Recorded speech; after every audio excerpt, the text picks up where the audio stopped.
If your Logitech headset mic it's not working, stutters, or is not being detected by Windows, this could be happening because your headset microphone is being blocked by Windows security or because your Logitech headset drivers are outdated or corrupt.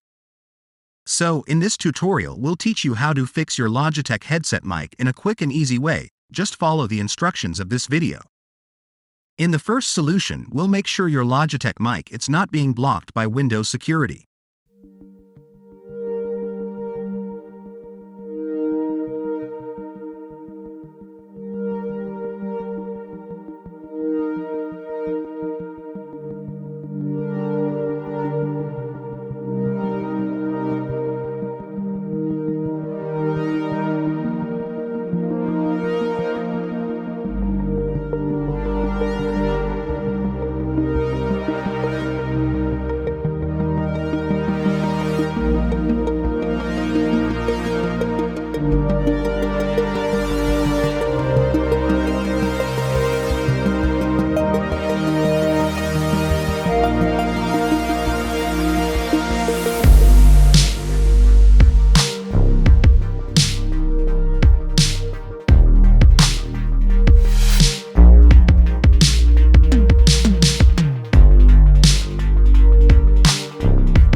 The next solution will reinstall your microphone driver in case it's damaged or corrupt.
In the last solution, we'll run the Windows microphone troubleshooter that can help you diagnose and fix common problems with your headset microphone.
If this tutorial helped you, don't forget to like and subscribe. Thanks for watching.